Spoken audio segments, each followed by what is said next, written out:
Hello, everyone. I'm Chris Thomas. You're watching an ABC 10 Plus recap of the top stories on this busy Wednesday. We hear directly from the sole survivor of the deadly Davis stabbings from 2023.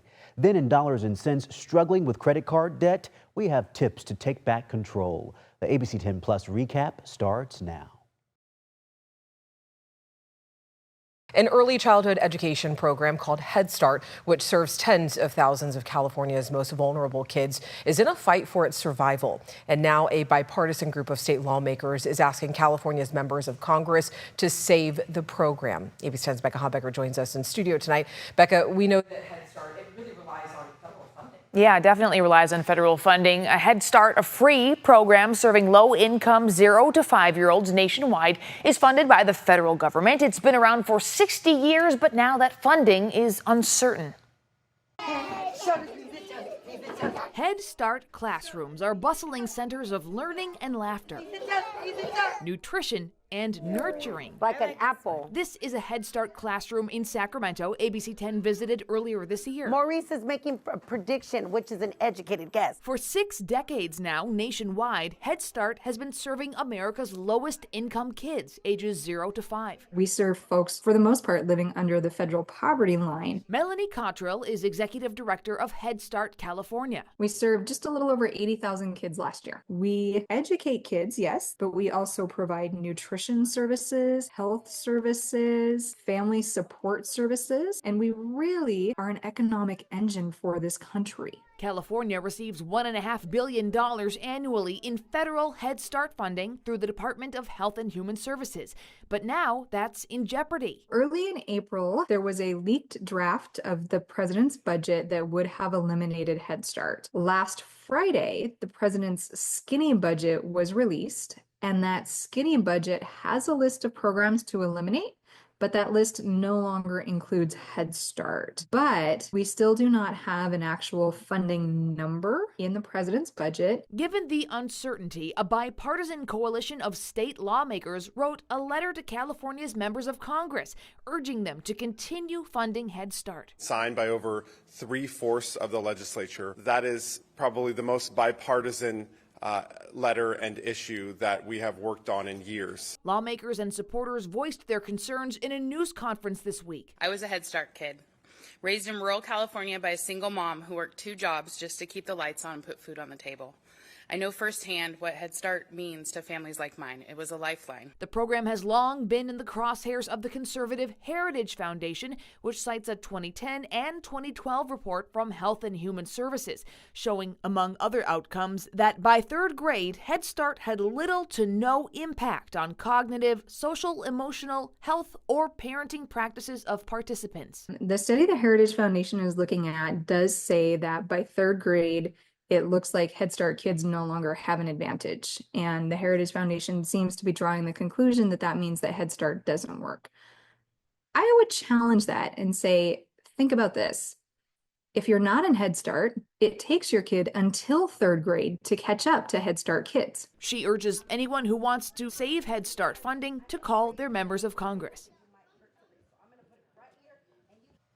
Now, while Head Start does continue to operate here in California, several regional Head Start offices were closed nationwide earlier this year, including one that serves California as part of a broader cut at the Department of Health and Human Services. Now, advocates warn nearly 1,000 Head Start workers here in California have received notification their jobs could be eliminated if federal cuts do happen. Alex.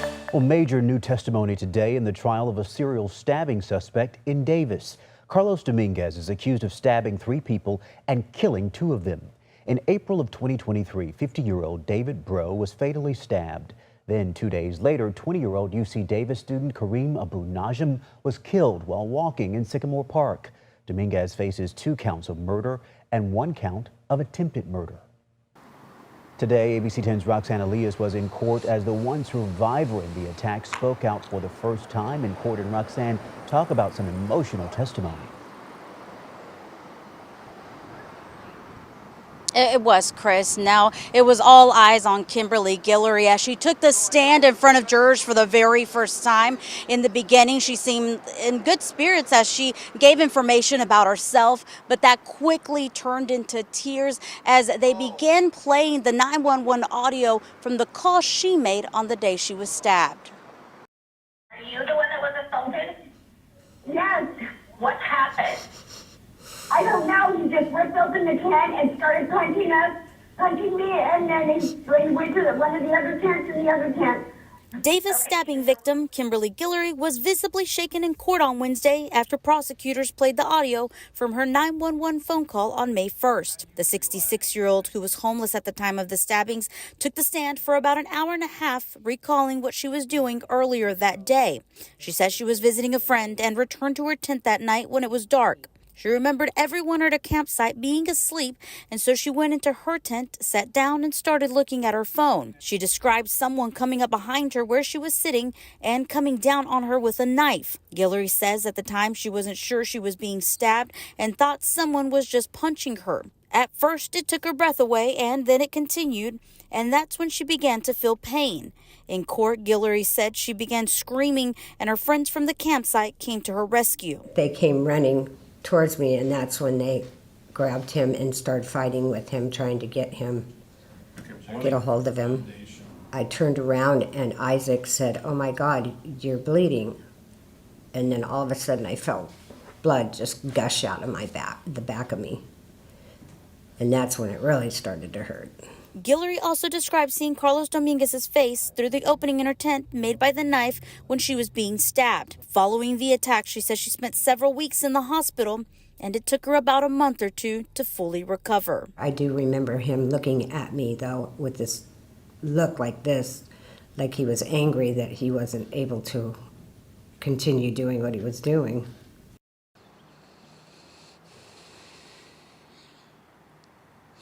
In court today, Guillory physically pointed at Carlos Dominguez, saying she recognized him from the day she was stabbed. You can watch her entire testimony from today if you go to our ABC10 Plus TV streaming app. I'm live in Woodland. Roxanne Elias, ABC10. Just a horrifying experience for her. We are so thankful that she survived. Our Roxanne Elias reporting live for us tonight. Thank you, Roxanne. In tonight's Dollars and Cents, we're answering a viewer question many of you have been asking. How can I cut down on my credit card spending and reduce my debt? Here at ABC 10, we stand for you. And during this time of economic uncertainty, we're getting answers to help you navigate your financial goals. ABC 10 viewer Tiffany Butler writes, I saw your news segment on credit card debt. The past couple of years, I've noticed my debt has increased significantly. What are some tips and where do I start to try to rid myself of the debt? I have 2 credit cards currently. I turn to Roseville-based financial advisor Elizabeth Daffner for answers. I encourage people that if the credit card is starting to get out of control, then switch over to using the debit card. The goal is to only spend money you have, not borrowing money through a credit card. Daffner advises stop using your credit card if you cannot pay off the balance each month. This could also help you avoid additional fees and interest. Look at the credit cards and to say, okay, what interest rate is on each card? Most people don't know what interest rates are on their cards. And so I'd be really careful and make sure she's paying down the highest interest rate first. Daffner also recommends knowing your credit card balance and the minimum payment, something she says many people surprisingly don't know. And that you couple that with also the idea of paying down the lowest balance first to give you confidence and to motivate you to tackle on the other ones. Daffner also advises using a budgeting app or a spreadsheet to create a budget to help you keep your spending on track to avoid using credit cards. And in your line of work and in your area of expertise and really being face-to-face with clients and helping them manage their money, what are some ways that you see them kind of start to slip into too much spending with their credit cards? The answer really comes down to someone's thought process around money. Remember, money is emotional. Ask yourself if you're more of an impulse buyer or if you're more concerned about running out of money and willing to make sacrifices to save. No matter where you stand, Daffner says anyone can work on building their financial confidence. I can control my money It's not about how much money you make, it's about how much money you keep, how much money you're spending. There's a lot to learn about credit card debt and interest rates and how to make a budget, and I've got you covered. You can find those stories under the Dollars and Cents tab on our website, ABC10.com. You can also stream us on our free ABC10 Plus TV streaming app. Remember, your money questions have answers. You can email me at lpainter@abc10.com. Okay, so in Elk Grove and across the state, thieves are distracting people to commit brazen robberies, and they often target the elderly. As ABC10's Luke Clary reports, now police are hoping to warn others before it happens again. This right here. Gold jewelry. For about as long as it's been around, thieves have been trying to get their hands on it. And this little pile right here. And Mark Hutchison has seen it all in his career as the owner of the Gold Digger Pawn Shop in Elk Grove. Yeah, these are professionals. That's what they're trained to do. I've had many customers that it's happened to. And according to Elk Grove police, in the last 6 weeks, there have been 5 so-called distraction robberies in the city. The common technique is they'll use some type of distraction. Sometimes they're showing them that piece of jewelry. And they have these fake gold chains that cost them 30 cents and start draping you with gold, putting it on, but all the while they're putting it on, they're actually taking yours off. All of which with the goal of distracting the victim in order to get usually a piece of jewelry, a wallet, or a purse from the victim. These types of crimes are not isolated here to Elk Grove. They're happening all over the region, right, and across the state. Sacramento police also reporting a series of jewelry thefts and robberies, and Lincoln police shared this post about an attempted scam on Highway 65, someone offering fake jewelry in exchange for the use of a credit card. By the time I realized it was too late. It's a lesson even this seasoned professional once learned the hard way. I felt something was off, and I said, listen, I don't know if you guys think you're going to switch the bag on me or try to rob me, but whatever you're trying to do, it's not going to work here. And it worked. They got me. 3384, 14 karat gold. We pay 80%. He hopes others will take a lesson from him. There's really nothing that you could do except for not let people in your comfort zone. In Elk Grove, Luke Clary, ABC 10. Police say you should take a moment to talk with your elderly family members or neighbors about distraction robberies. Many victims are targeted because they're wearing jewelry or may seem more trusting. Share with your loved ones some simple safety tips like keeping valuables out of sight and being cautious when approached by strangers. Today's the day you need a real ID to fly domestically and access federal buildings. ABC 10's Devin Truby spent the day at the airport and the DMV to see how compliant Californians are. All is calm at the Sacramento International Airport security checkpoint. Airport officials said that they saw more than 95% compliance at SMF Wednesday, the day a real ID became required to fly domestic, a higher than normal number of people choosing to use their passport instead as their compliant ID.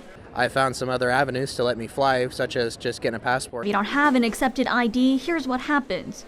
When you reach the security checkpoint, you're going to be put in a separate queue to have the additional screening. It's not going to slow down the rest of the normal queue of people who have compliant ID. So if you do have a compliant ID, don't worry about being slowed down by people who have non-compliant IDs. You're just going to get an extra additional screening, just like if you were randomly selected for additional screening. SMF says they will continue to provide the alternative service while people make the switch, and California DMVs are extending hours to help with the transition. So we've got Carmichael and Folsom, which are open 1 hour early, Monday and Tuesday, and Thursday and Fridays. The extended hours will go through June 27th, but the DMV says if the demand continues, they may continue to offer it. Making the switch without an appointment could be over an hour wait. With an appointment, it's about a 20-minute process. Just try to do everything or as much as you can online. That's the same advice from the DMV. Upload your documents, schedule your visit, and then just bring those documents with you. As of May 1st, 19 million plus Californians had upgraded to a real ID, or about 58% of the population. Reporting in Sacramento, Devin Truby, ABC 10. Devin, thank you. For more information on other acceptable forms of identification or what documents you need for a real ID, go to our website, abc10.com. Turn to weather now and bring in Monica. A little bit of relief today, feeling that Delta breeze. But enjoy it while we can, huh, Monica? I know, you're right about that. Yeah, because it's going to be short-lived. We're going to be on that warming trend for the next couple of days, and this is going to be some really deep early season heat. That's why we have our weather impact alert in place for Friday and Saturday. Now, you'll see kind of the two highlights that we have here, one being the 15-plus degree temperatures above average for some of us, and that could lead to some heat risk, especially by Friday and Saturday. But then it's like a roller coaster, folks. Stay tuned because we got a big drop in our temperatures then by the end of the weekend for Mother's Day. Now, our last 90-degree day was all the way back on October 8th last year. So it's been 210 days since we've seen highs in the 90s. And we're going to be hitting highs in the mid and in some places almost upper 90s. That's where we were October 8th. At 99 degrees. After that, we didn't see 90s again until we have this in the forecast. Our top 5 warmest highs so far this year, 87 degrees. That's what we hit yesterday, and then on April 30th as well. Other than that, it's been kind of low to mid 80s. That's where we've been kind of flirting with those warm temperatures, but nothing like what we're going to see Friday and Saturday. Highs for today, as Laura and Chris were mentioning, got that cool breeze coming in right along that I-80 line where we saw the significant cooling highs only in the low to mid 70s today.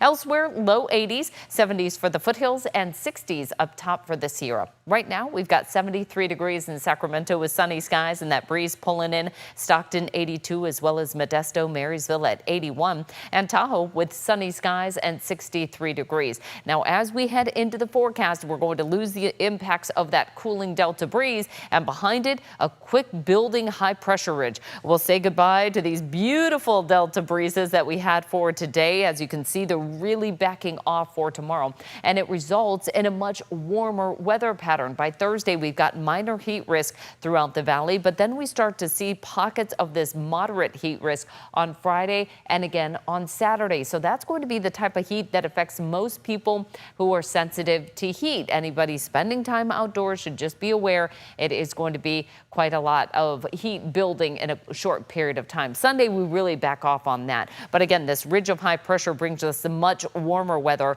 for Friday into Saturday. But then we start watching this low. This one's really interesting because it brings us a slight chance of some sprinkles coming through early next week. Mother's Day weekend, it's going to be completely two different forecasts. 90s on Saturday, Mother's Day, highs are going to be struggling to approach 80. Highs for tomorrow were close to 70 up top for this year, with 70s and 80s throughout the foothills, with highs across the coast in the 60s. But we drive those temperatures up pretty quickly here throughout the valley. We'll be in the upper 80s, and again, some of us already hitting 90 degrees for tomorrow. Our 5-day forecast showcasing the up and down pattern. Even in this regional forecast, you can see we're going to be close to 90 on Friday and Saturday for the foothills, then 50s on Monday. Chance of showers returning to the forecast. So it's just that time of year. We get up into those 90s, and just as soon as we say hello to the heat, we say hello to a chance of showers, and 70s back in the forecast. So that's why really the heat risk is in place, because we just don't see those consistent highs in the 90s. It's kind of speckled in there throughout the forecast. Right, you're saying once we get used to it in the summer, it wouldn't be that risk, but because we are so up and down. Yep. Oh. Yep. Okay, be safe out there. Yes. Monica, thank you.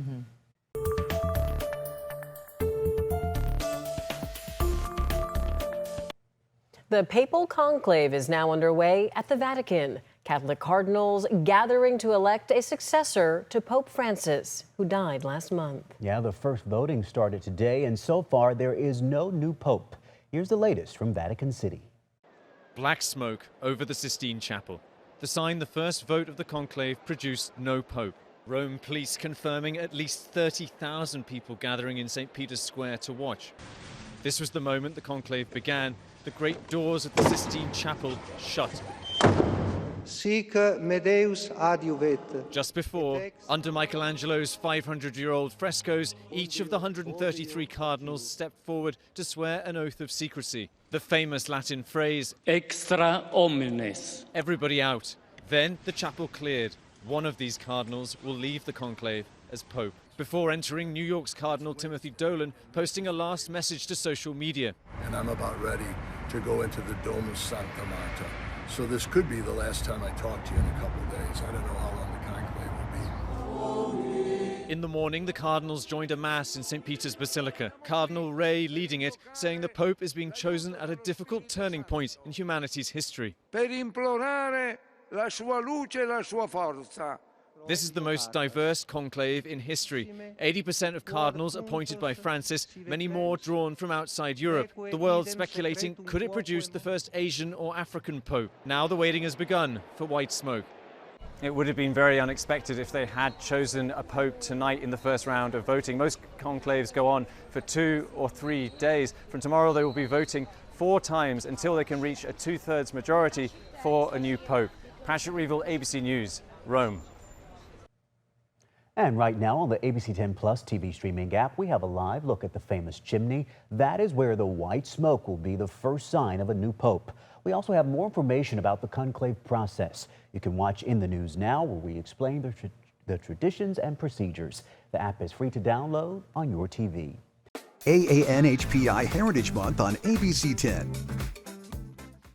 So this task is called suckering. This vineyard, University language, those are water sprouts. has been in Jagmohan Singh's family since 1972. We're in Lodi. Ever since 1972, our family has had Zinfandel grapes. This vineyard along Harney Lane in Lodi grows the grapes that eventually end up right here in the Zinfandel at Clinker Brick Winery. This will mark 20 years of grapes of going to Clinker's Brick. But none of this would have been possible for Singh if it wasn't for his family and cousin, Joga Mahil. My grandfather, he started from his house in his village in 1906. He ended up in San Francisco in 1910. And then he settled, close to Stockton and then Yuba City. After immigrating from India, Mahil says his grandfather came to America with nothing but a dream, to one day own land in California. But during the era of the Chinese Exclusion Act, Mahil says he faced harsh discrimination that made the dream nearly impossible, including laws that prevented him from buying property in his own name. This deed shows his grandfather bought the property under a different name. When he started buying property in 1941, they were not able to own land in their own name, so they put it on somebody else's name. Today, Mahil says his orange grove exists because of the sacrifices his grandfather made all those years ago to finally secure land in San Joaquin County. The family also grows almonds and pistachios in Madera. He knew that this land was land of opportunity, that he wanted to settle and he wanted to bring his family here. He brought my dad in 1949. And then eventually my dad settled here. This land here in Acampo has been in their family for nearly 40 years, and they're hoping by sharing their story they can continue to grow their farm within their family and encourage other Punjabi farmers to do the same.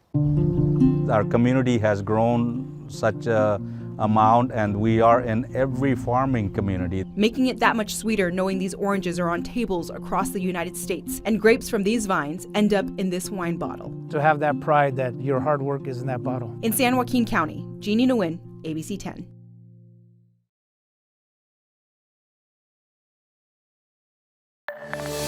May is National Missing and Murdered Indigenous People Month, and California still ranks among the highest in the country in unresolved cases. The California Native American Legislative Caucus was joined by leaders from across the state today at the state capitol. The goal is to increase visibility for these victims and push law enforcement and lawmakers to solve the crimes. As part of today's events, leaders spoke in front of the Select Committee on Native American Affairs, advocating for reforms to Public Law 280, which leaders say weakens public safety on tribal lands.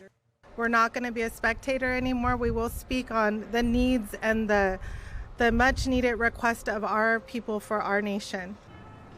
The Capitol Dome will be lit in red tonight in honor of missing and murdered Indigenous people. Thanks for watching the ABC10 Plus recap. We are here 24/7 on the free ABC10 Plus TV streaming app. You can get your local news and weather anytime, anywhere.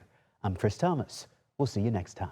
Our free ABC10 Plus TV streaming app has so much to offer. Get your news live and on demand 24/7, so you can watch the news when you want. There's breaking news, extended forecast, and so much more. We have everything you need to get through your day and ready for the weekend. We've got you covered on money-saving tips, travel, entertainment, and sports. Download the free ABC10 Plus app on your smart TV and popular streaming devices like Roku, Amazon Fire TV, and more.